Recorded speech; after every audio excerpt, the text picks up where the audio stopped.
You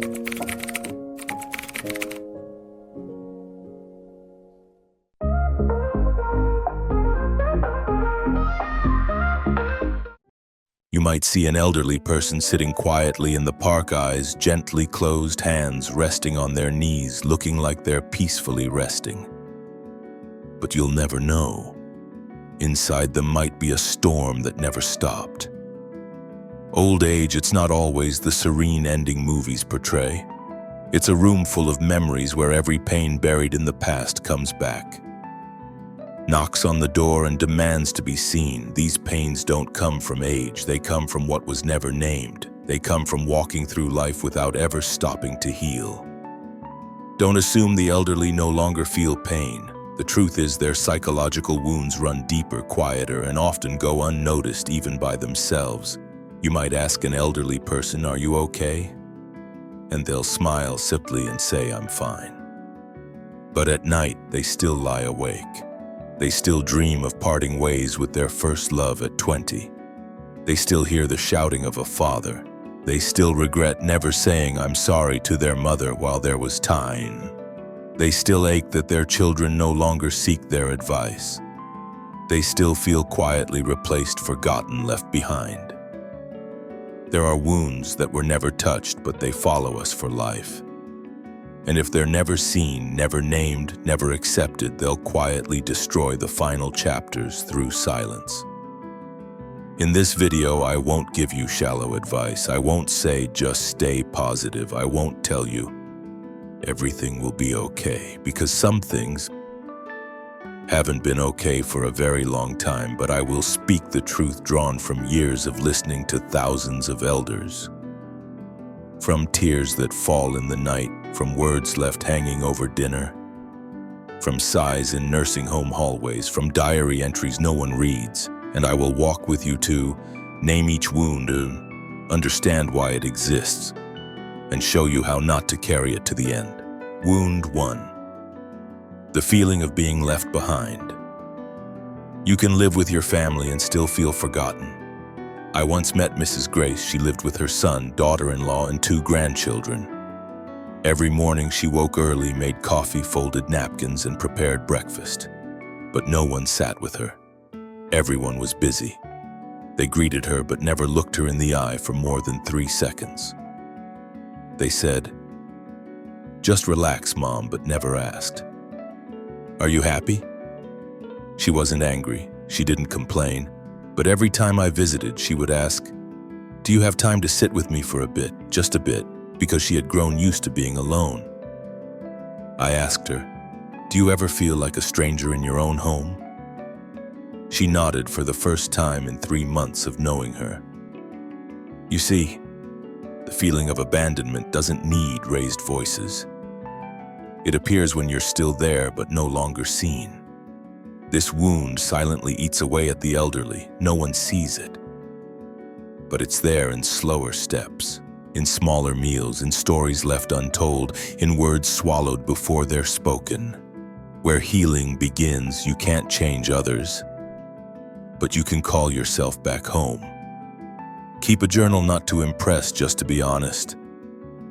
Today I saw, I missed, I hoped for. Host your own afternoon tea for yourself. Call an old friend, ask how they're truly doing. Join a group, even online, where you can share, laugh, and be heard. No one has the right to abandon you, not even you. You may be older, but you're still living, and life always deserves connection. Wound 2. Never being fully seen or acknowledged. This is a subtle wound because it doesn't bleed, it doesn't scream, it just sits quietly, piercing the heart for decades. Have you ever seen a father work his whole life not for praise, just to hear, "Once you did well," but he never does? Have you seen a mother sacrifice her youth, her dreams, her passions, so her kids had meals, clothes, and school, but later she's just called the stay-at-home grandma? Have you seen a brilliant, sensitive woman labeled stubborn or difficult after one mistake and carry that label her whole life? I once sat with Mrs. May, 82, who once dreamed of becoming a writer. She had written poems since she was 15, even hand-bound her own poetry book. But each time she thought of submitting it, her mother would say, "Girls shouldn't dream so much. Focus on marriage." So she closed the notebook, put it on top of the cupboard, and never wrote again. 70 years later, I was the first to read it. When I said, "You're an amazing writer," she cried. "It's been so long since someone praised me for something that is truly me." And I understood. Her whole life she'd been praised as a good mom, a faithful wife, but never for who she really was. This wound lies in not being truly seen. People see your role but not your soul. They see the results but not the effort. They see the mistakes but forget the beautiful life you've lived. And when you age, you start telling yourself, "Maybe I'm not that special." Then you fall silent and you start believing it. Where healing begins with you, with acknowledging yourself even if no one else does. Write down 10 things you've done well. Taught your children to be independent. Stayed strong through loss. Kept your promises. Got back up after no one saw you fall. Helped others even without thanks. Protected your values. Each morning, look in the mirror and say, "I'm proud to be me." At first, it feels silly, but soon you'll feel your heart soften. Write a letter to someone you once wanted acknowledgement from. Not to blame. Just to say, "I used to be hurt that you didn't see me, but now I choose to see myself." And if you live with an elder, ask them, "What's something you were once really good at that I never knew?" You might be surprised, because behind those silver hairs is someone who once dreamed, strived, and did something extraordinary. They just never said it, and no one asked. Wound 3. The unspoken pain within marriage. There's a wound many elders carry to the very end, but they hide it well. It doesn't leave visible scars, but it gnaws quietly. It's the pain of a marriage never seen, never asked about, never healed. I've met hundreds of elderly men and women in marriages of 40, 50, 60 years. From the outside, it looks beautiful. They've stayed together until old age, but when I sit down, look in their eyes and wait through the silence, I hear something else. I wish I'd been listened to. I used to feel lonely even with him beside me. I used to love, but then I just lived. No feeling. We never divorced. But we never really connected either. I stayed quiet my whole life for the kids, for appearances, for fear. We didn't fight, but we stopped hugging too. I remember Mrs. Eleanor, 91 years old. She told me one chilly afternoon we were married 54 years. But I think only the first 8 had love. The rest was duty and silence. I asked, "Did you ever think of leaving?" She nodded all the time. But back then, if a woman left her husband, she was seen as a failure. So she stayed, not for love, but because there was no better option. Her story isn't rare. It's the reality of millions from older generations where marriage was a lasting contract, but love didn't always last with it. This wound lies in not being truly seen. People see your role, but not your soul. They see the results, but not the effort. They see the mistakes, but forget the beautiful life you've lived. And when you age, you start telling yourself, "Maybe I'm not that special." Then you fall silent, and you start believing it. Where healing begins with you, with acknowledging yourself even if no one else does. Write down 10 things you've done well. Taught your children to be independent. Stayed strong through loss. Kept your promises. Got back up after no one saw you fall. Helped others even without thanks. Already protected your values. Each morning, look in the mirror and say, "I'm proud to be me." At first it feels silly, but soon you'll feel your heart soften. Write a letter to someone you once wanted acknowledgement from. Not to blame, just to say, "I used to be hurt that you didn't see me, But now I choose to see myself. And if you live with an elder, ask them what's something you were once really good at that I never knew. You might be surprised, because behind those silver hairs is someone who once dreamed, strived, and did something extraordinary. They just never said it. And no one asked. Wound 3. The unspoken pain within marriage. There's a wound many elders carry to the very end, but they hide it well. It doesn't leave visible scars, but it gnaws quietly. It's the pain of a marriage never seen, never asked about, never healed. I've met hundreds of elderly men and women in marriages of 40 or 50 and 60 years. From the outside, it looks beautiful. They've stayed together until old age. But when I sit down, look in their eyes, and wait through the silence, I hear something else. I wish I'd been listened to. I used to feel lonely even with him beside me. I used to love, but then I just lived. No feeling. We never divorced, but we never really connected either. I stayed quiet my whole life for the kids, for appearances, for fear. We didn't fight, but we stopped hugging too. I remember Mrs. Eleanor, 91 years old. She told me one chilly afternoon we were married 54 years. But I think only the first 8 had love. The rest was duty and silence. I asked, "Did you ever think of leaving?" She nodded. All the time. But back then, if a woman left her husband, she was seen as a failure. So she stayed, not for love, but because there was no better option. Her story isn't rare. It's the reality of millions from older generations where marriage was a lasting contract, but love didn't always last with it. This wound lives in prolonged silence. It doesn't explode. It drips like melting ice onto the heart day by day. No one knows, no one asks. And by the end, many no longer dare to speak because of shame, because what's the point now, because I'm old anyway. Where healing begins. Start by looking back, not to blame, but to free yourself. Write a letter to your partner, whether they're still here or not. Say everything you never dared to say. Speak of pain and of gratitude. Not to apologize or accuse, but to close the old chapter. If you're still together, dare to start a conversation. I felt lonely in our marriage. Have you felt it too? Even if they don't hear you, you've begun to reclaim your voice. If you're divorced or they're gone, sit quietly, close your eyes, and whisper, "I forgive us both for not knowing how to love at the right time." Not everyone has a happy marriage, but everyone deserves a chapter of life healed from old scars, so you don't step into old age carrying heavy luggage with nowhere to set it down.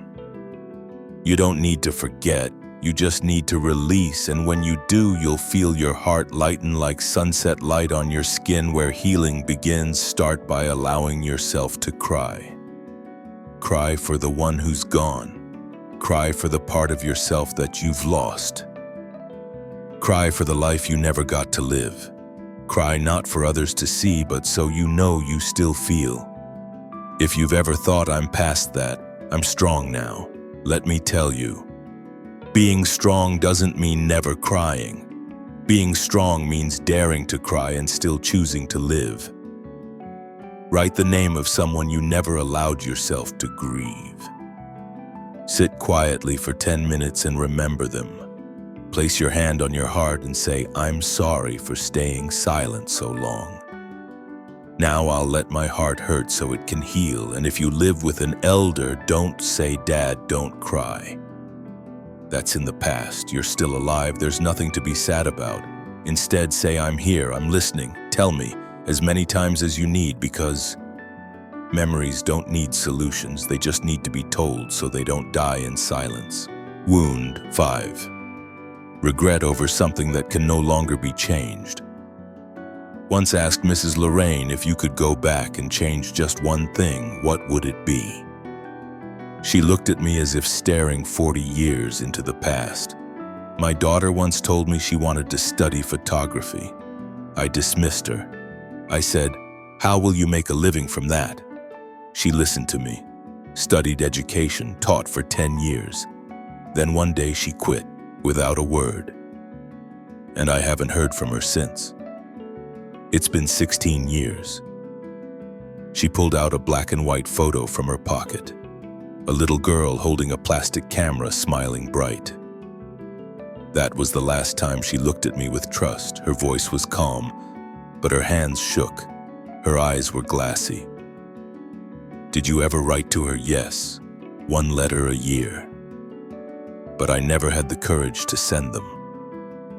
You see, sometimes it's one wrong word, one moment of not listening, one impulsive decision that can damage a relationship beyond return. And you carry that weight. No one sees it, but it's a thorn in your heart, keeping you from sleeping deeply, smiling, fully forgiving yourself. I once heard an old man whisper, "I said something once." My son walked away and never came back. I've lived 30 more years hoping for forgiveness, but I don't know if that day will come. These are the regrets no one talks about. No one blames you, but you never stop blaming yourself. This wound is hard to heal because the moment has passed. You can't go back, you can't redo, you can't sit down and explain, but there's still one thing you can do: choose to leave lighter. Where healing begins with the courage to say what feels too late. If the person is still alive, write, call, visit. Even if you think they won't read it, they won't listen. Even if they turn away, you've said what you needed to say. If the person is gone or too far, write a long letter as if they could still hear. Read it aloud in an empty room. Burn it. Scatter the ashes into the wind. Take a deep breath and release. Write a letter to yourself. I made mistakes, but I won't let those mistakes define the rest of my life. I choose to go on not because I forgot, but because I've learned something precious. Wound 6. Feeling lonely even within your own family. This is a wound no one sees because it doesn't come from being left, it comes from being surrounded but unseen. It's not that no one's around, it's that no one is truly with you. I once sat with Mr. Elias, 88 years old, who lived with his son, daughter-in-law, and 3 grandchildren. From the outside, people said he's lucky. A full house, meals served, needs cared for. But when I asked him, "Do you feel like you're part of your family's life?" he paused, then said, "I feel like the wall clock, everyone sees it, but no one notices it." That line stuck with me. He lacked nothing except one genuine question, one meal with conversation, one invitation to join a walk, one hug from a grandchild, one talk without interruptions from a glowing screen. Millions of elders live in their own homes, yet feel like they're just passing through, silent, withdrawing, afraid to ask, afraid to interrupt, afraid to be a burden. And so, they slowly removed themselves from conversations, decisions, and plans. No one pushed them out. They stepped out because they got used to not being heard. This wound is unique.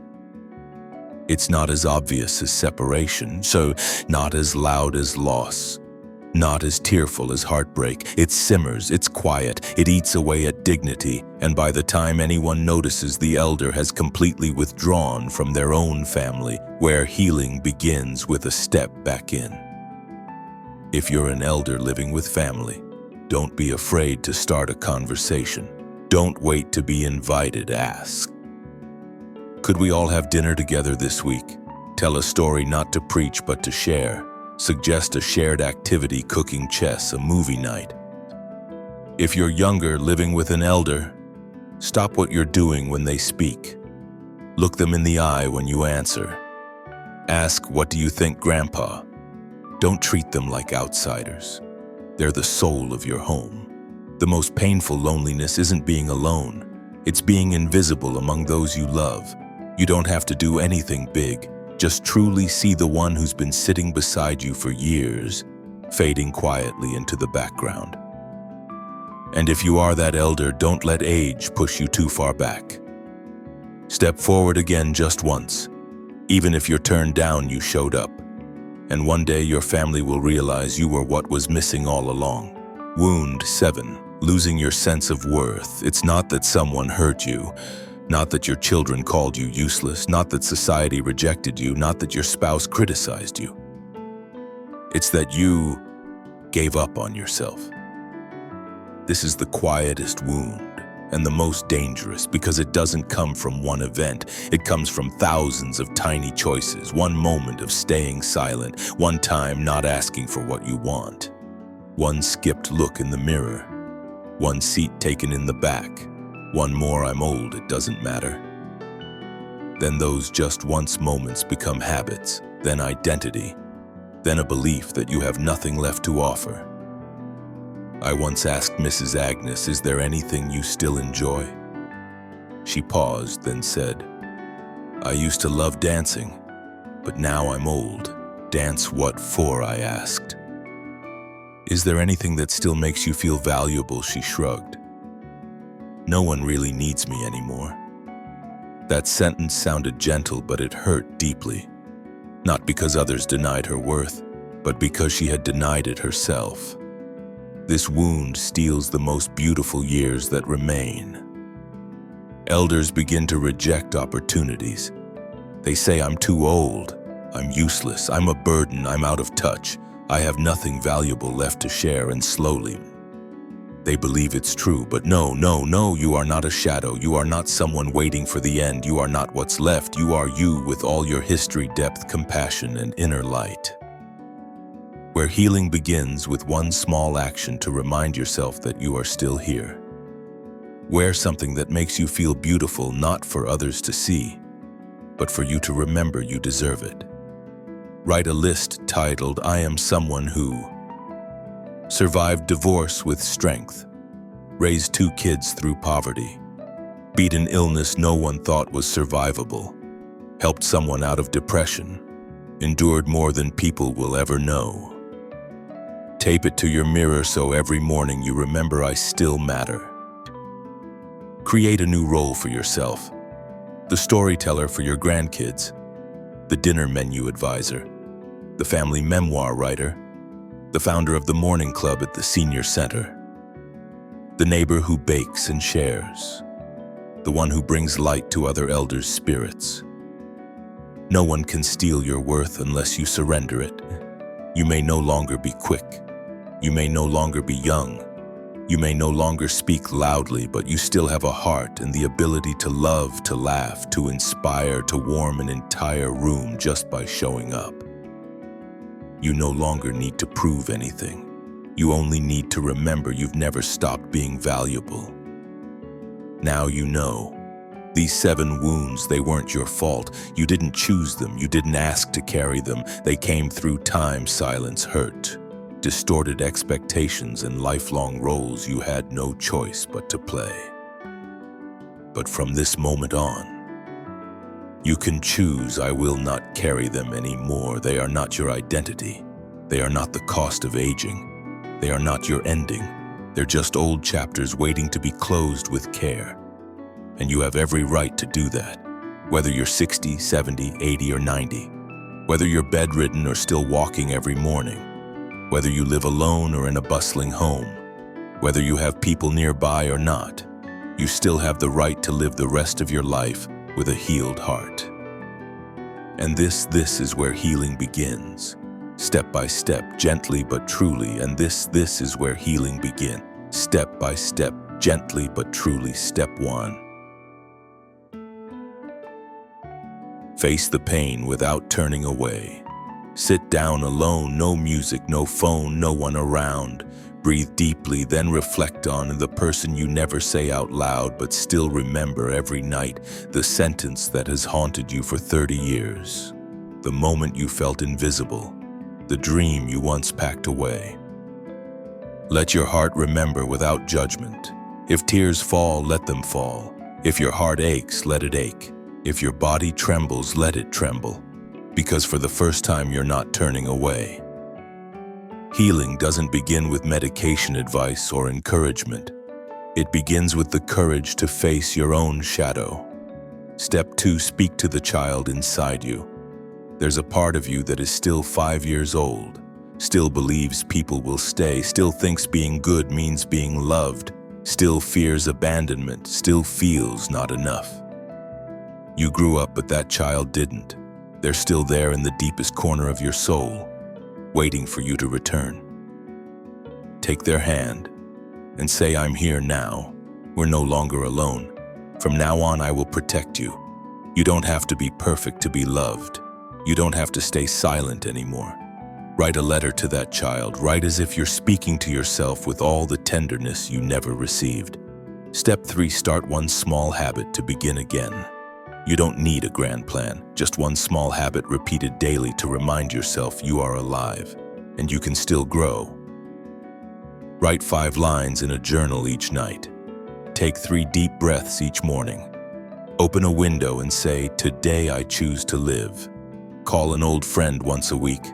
Dress up every Friday, even if you're staying in. Tell someone a funny story, not to teach, just to laugh. These small acts done consistently can begin to soften the deepest wounds. Step 4, choose one person to reconnect with. It could be your child, a grandchild, an old classmate, a once close neighbor, an old partner, or a part of yourself you've forgotten. Think of someone you still think about but never speak of. Someone you once had a bond with but lost, not because of conflict but because of time, distance, busyness, because both sides thought, "I'll call later." Well, this is later, and you still have the chance to reach out. I once sat with Mrs. Elaine, 85 years old. She told me about a best friend of 40 years lost after a minor misunderstanding. We raised our kids together, survived sleepless nights, helped each other through everything. Then one comment and we stopped talking for 15 years. I asked, "Do you still have her number?" She nodded. I handed her the phone. Her hands shook as she dialed. They spoke for 3 hours, and the following week they had tea like nothing had ever happened. Healing doesn't require big explanations. It just takes one sentence: "I still think of you." No one turns away from a sincere connection, especially when longing has outlived pride. Step 5. Forgive this time yourself. You've said things you regret, made wrong decisions, left someone behind, hurt yourself, lived pretending, lied or were lied to, felt disappointed in yourself, let people pass through your life without speaking up. And then you carried it, tried to forget, told yourself, "I'm old now. What's the point?" But deep down, you know it's still there. It whispers in your dreams, lingers in the mirror, hides behind every "I'm fine." Write a letter of forgiveness to yourself. Date it. Write it by hand. Don't type. Because every stroke of the pen is a step toward healing. Your name. I forgive you. Not because you were right, not because you deserve it, but because I can't carry you in hatred another day. I want to live lighter. I want to see you and no longer feel pain. Fold it, keep it by your pillow. Reread it whenever the blame returns. Step 6. Choose freedom instead of safety. Many elders spend their final years in an invisible cage, not because someone locked it, but because they no longer believe they deserve to open it. They reject new opportunities, refuse to love again, refuse to learn again, refuse to start again, because they fear being laughed at, because they think I'm too old, because they believe, "Let me just live quietly." But quiet isn't always freedom. You can live quietly and die silently inside. Ask yourself each morning, what do I want to be freer from today? An outdated belief, a fear that no longer serves you, a tiring role you've played too long, someone who makes you shrink, then take action, even 1% of it, even if it's just laughing louder, wearing the color you love, talking to a stranger, rewriting your life story from a new perspective. Old age is not the ending. Old age is the courage to live true when there's nothing left to prove. You deserve to live as if you're truly yourself for the first and last time. Now, if you're still reading this, if your heart ached for a moment, if your throat tightened thinking of someone you once loved and lost, if you saw yourself in any of these 7 wounds, then know this: you are not alone. You're not the only one carrying invisible scars, not the only one who lived 60 years without ever feeling fully seen, not the only one who played every role but forgot you needed to be held too, not the only one who felt empty in a full house, not the only one who stayed thinking, what's the point of speaking up? And you are certainly not the only one who ever asked, is the rest of my life still worth living? The answer is yes, not just worth it. It might be the most radiant chapter if you choose to live it truthfully. You've lived a life. You've weathered storms, you've broken and rebuilt, you've failed and tried again, you've loved, lost, forgiven, sacrificed, endured. And now you're at the part where you get to decide how it all ends. Let me remind you, a beautiful ending can make the entire story worthwhile. Don't let 60, 70, or 80 years be just a waiting room. Don't live the rest of your life like you're waiting for the last train. Live like every day left is a new chapter, and you are the only author who can write it in your true voice. So what will you write? How will you live the rest of your life, as someone who resigns or someone who awakens? A side character in someone else's story or the main one in your own? A shadow walking backward or a soul moving toward light? A person who goes to sleep with old wounds or someone who lays them down to sleep deeper? Someone waiting to be seen or someone choosing to see themselves with gratitude? You get to choose.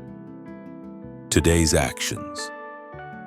Rewrite your definition of aging, not based on media, not based on your children's expectations, but from your own heart. Record your voice telling a memory so one day someone can hear how you truly lived.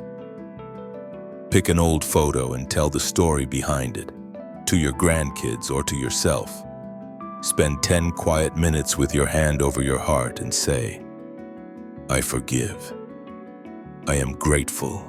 I am alive. And I will live more truthfully. Because the rest of your life doesn't need to be long, it just needs to be deep. And you, with everything you've been lost, lived, loved, and endured, you deserve to live this final stretch like the most beautiful chapter yet. Not repeated, not pretended, not regretted. Here's something many people don't realize: true freedom sometimes only comes when you've lived through almost everything.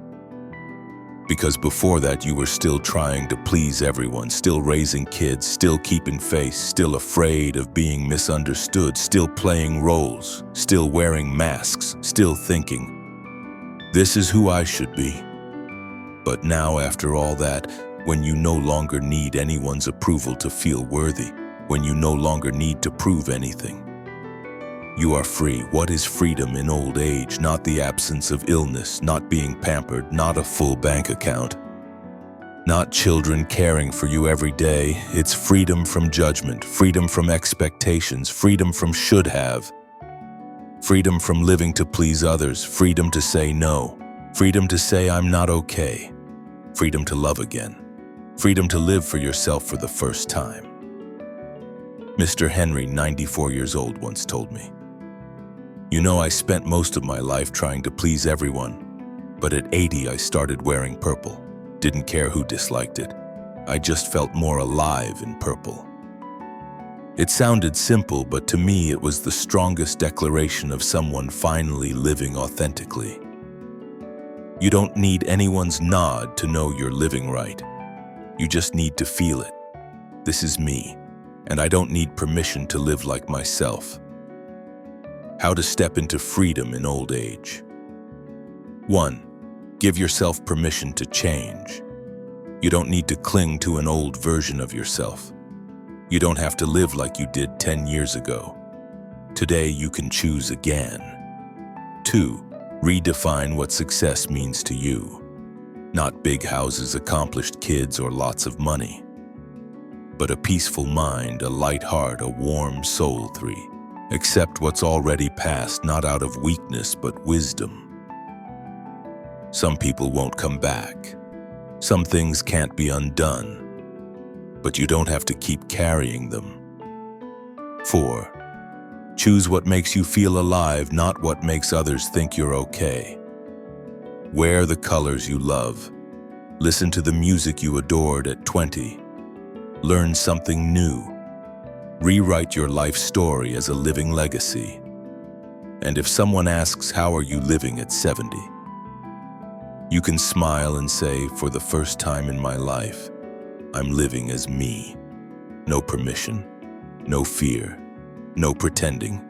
Because that's the greatest thing you can leave behind. Not money, not possessions, but a living example of late but true freedom. If you've made it this far, if you've stayed with me through every wound, named every story, opened every quiet moment you thought no one noticed, then you've done something few dare to do. You've looked aging in the eye with awareness. You didn't fake optimism. You didn't turn away from truth. You didn't cover pain in cliché.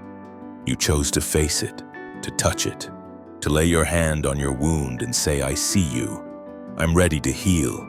And that is the first step to make the rest of your life the part most worth living.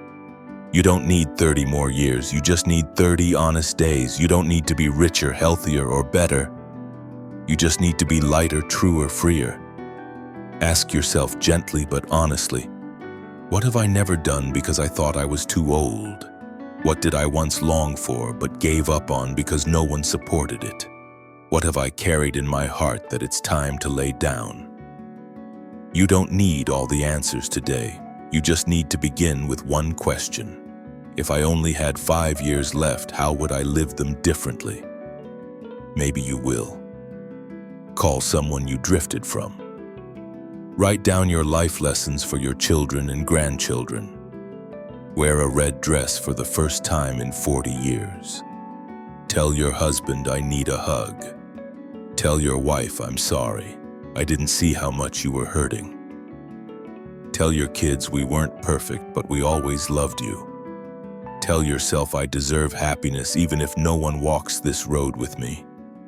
Tell your past, thank you for teaching me. Now I move on. Tell your future, here I come with a heart real enough to make the rest of my life count. And if you don't want to walk this journey alone, if you want a space to heal together, a space to hear real stories, a space where you realize, oh, I'm not the only one who's felt this pain, a space where aging is not an ending, but a turning chapter, then walk with me and thousands of others at the Life After 60. This isn't just a YouTube channel, it's a space to be yourself for the first time and in the right way. Here you will hear videos like this, honest, deep, slow, and moving. See yourself in every story. Begin writing the part of your life that hasn't yet been told. Leave behind a legacy not of wealth, but of a life truly felt. And if today, a day like any other, something within you stirred, a quiet voice whispered, yes, I've had those wounds. Yes, I've lived like I was waiting for something to change. Yes, I've wondered, can the rest of my life still be lived differently? Then this is the confirmation you've been seeking. The confirmation that you are not alone. You are not walking toward the end to give up. You are awakening, lightening, living true.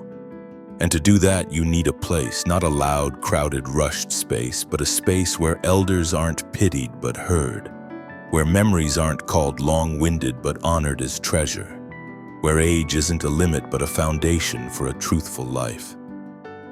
That's why I created the Life After 60, not to chase views, not for light talk, not to sugarcoat aging, but to help you reconnect with your heart. I can't promise every video will make you laugh, but I promise some may make you cry, and cry in a way that finally makes you feel lighter. I can't promise every story will mirror yours, but I promise one story will make you say yes. Finally, someone understands me. And if this video touched you, don't keep it to yourself.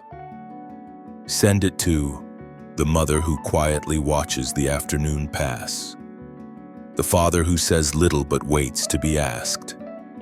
The one you once loved but lost. An elderly neighbor who lives alone. A young soul feeling lost who needs to hear this before they regret like you once did. Share this not because it's perfect, but because it's true. And truth, when shared, can save a heart. Click follow on the Life After 60. Not just to watch the next video, but to walk with a community that listens, heals, and lives authentically. Because living true is a journey, and every journey deserves a companion. I'm here. This community is here. And you belong here too. Now you've heard it all. 7 wounds once silent in the lives of millions of elders. 7 wounds that, if never seen named and held with compassion, will follow you quietly to the end. But now you know. You've seen them. You've heard their voices move within you. You felt something awaken. And maybe for the first time in a long time, you've realized you don't have to hide anymore. No need to pretend you're okay. No need to be stronger than you need to be. No need to stay silent to keep the peace. No need to get used to it just because that's what you were taught. You can live the rest of your life in a new language. The language of lightness. The language of truth. The language of letting go without bitterness. The language of someone who's lived long enough to know no one can save me, unless I dare to reach out and hold my own hand again. Now, if you're still here, I don't need to say more. I just want to leave you with one commitment, not from me, from you. You can read it silently or aloud. No one else needs to hear it, only you do. The Awakened Elders Pledge of Freedom. I have endured more than most people know. I have kept quiet to keep others calm. I have smiled with a heart full of tears. I have lived for duty, for image, for others. I have forgotten myself for far too long. But today I choose differently. I choose to live true. I choose to let go. I choose to release what was never mine to hold. I choose to forgive those who never said sorry. I choose to love myself as if I've reunited with a long-lost friend. I choose to rewrite my final chapter with light, not shadows. I choose to live not perfectly, but truthfully. Not loudly, but deeply. Not like anyone else, but as myself. And if you repeat that each morning, you won't need anyone to give you permission to live. You've already claimed it, from within, from awakening after a long season of endurance. And now, when all has been said, when all wounds have been named, when you sit quietly in the twilight of this story, let me whisper like a traveling companion. You are enough. You don't need to do more to deserve peace. You don't need to prove anything more to deserve love. You don't need to fix your past to live your future beautifully. You just need to accept that you are still here, still breathing, still thinking, still grateful, still remembering, and still capable of beginning again. Aging is not a stopping point. Aging is a sacred silence so you can finally hear your inner voice. No more noise, no more chasing, no more rushing, just you with yourself for the first time in peace, and I hope you can embrace the rest of your life with arms wider than anyone has ever held you before. Hold yourself and say, I've come far, I've fallen, I've been wrong, I've forgotten myself. But today I return, I'm here, and I will live as if I still have time to fall in love with life again. If your heart stirred, if something in you awakened, if you want to begin writing your final chapter truly and as yourself, then don't do it alone. Join us at the Life After 60. Here every video is a whisper of healing. Every story is a quiet embrace. Every soul is a mirror of your own, not perfect but real. Follow, share, message us if you need someone to listen. Because we believe every elder, if given voice, honored and seen, can rewrite their ending with strength, grace, and peace. And you are not the exception. You are the proof.